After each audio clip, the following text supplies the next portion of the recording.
पळत जा ना तिथनं वेदांत, इथनं मी पकडतो बघशील.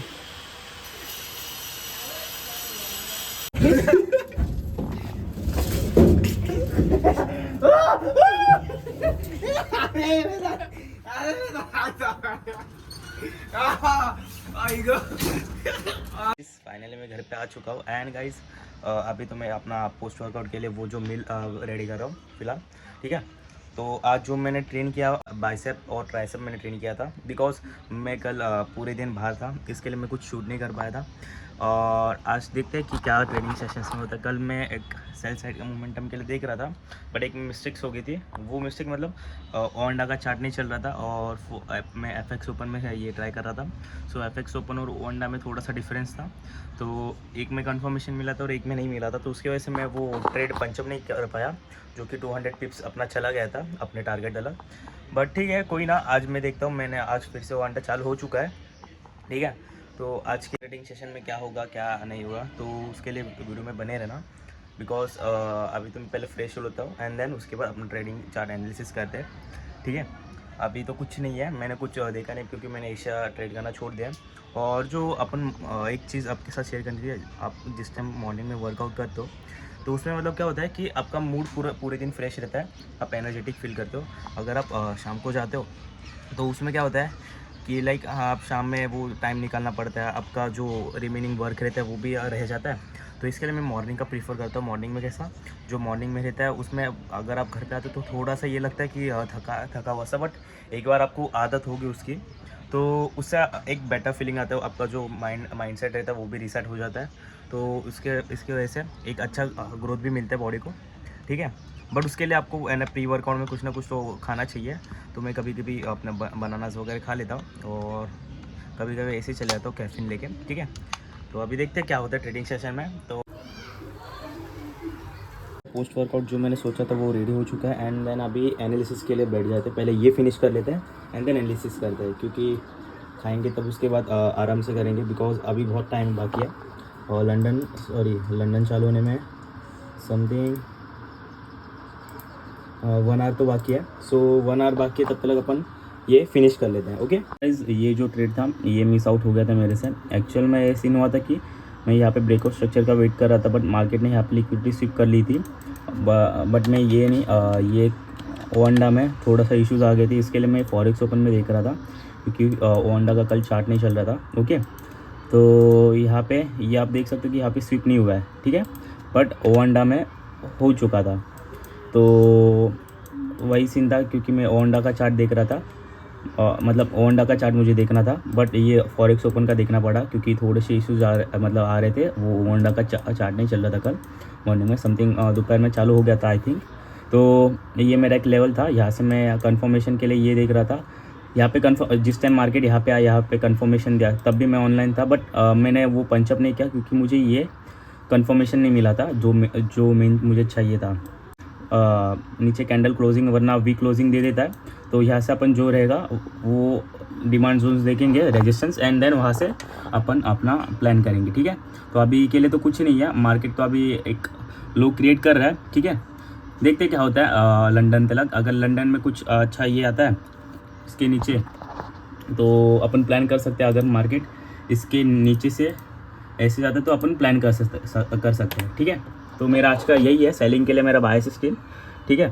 मार्केट हायर हाइस तो बना रहा है, मतलब मार्केट ने आज फिर से ऑल टाइम हाई बना दिया रात में. ओके, ये ऑल टाइम हाई का ये सिनारियो, मार्केट ने फिर से ऑल टाइम हाई क्रिएट कर दिया बट मेरा स्टिल सेलिंग के लिए व्यू है. अभी जस्ट मैं ऐसे बैठा था पीसी पे एंड देन मैं एक अपना बीटीसी का एनालिसिस कर रहा था जो कि मेरा बीटीसी में एक सेकंड पेयर चूज़ कर रहा था कि क्या करूँ, यूरोएजी को चूज़ करूँ या बीटीसी को. सो बीटीसी में मैंने प्रीवियस समथिंग 2 मंथ्स प्लस मैंने ट्रेड मतलब ये करना चालू कर दिया था बट पंचअप नहीं करता था.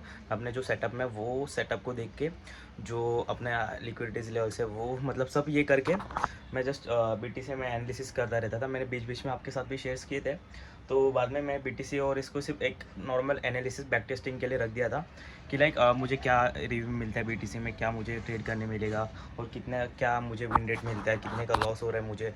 सो वो सब कैलकुलेट कर रहा था एंड देन अभी मैंने सोचा कि एक मेरे पास सेकंड पेयर नहीं है, ठीक है.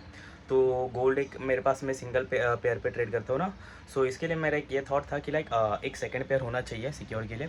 तो मैं एक BTC को सेकंड पेयर चूज़ कर रहा हूँ बिकॉज बट BTC में मैं BTC को मैं अपने फंडेड में नहीं ट्रेड कर सकता, जो कि है मुझे रियल अकाउंट से करना पड़ेगा।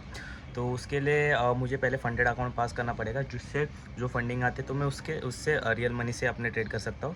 तो मेरा एक थॉट था कि जो BTC में मुझे विन रेट मिल रहा है और जो मेरे विनिंग्स मिल रहे हैं, तो मैं आपको एक बार शेयर कर देता हूँ। तो आपको आइडिया होगी कि ये मैं बीच बीच में आपके साथ शेयर किया करता था ये सब ट्रेड्स।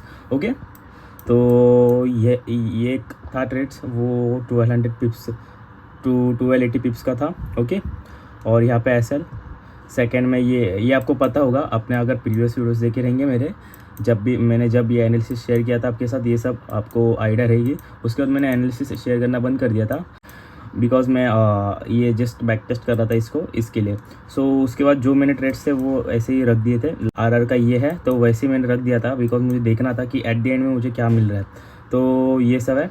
ओके, यहाँ तक जहाँ पे एसेस गए वहाँ पे एसेस, जहाँ पे जो हुआ है वो।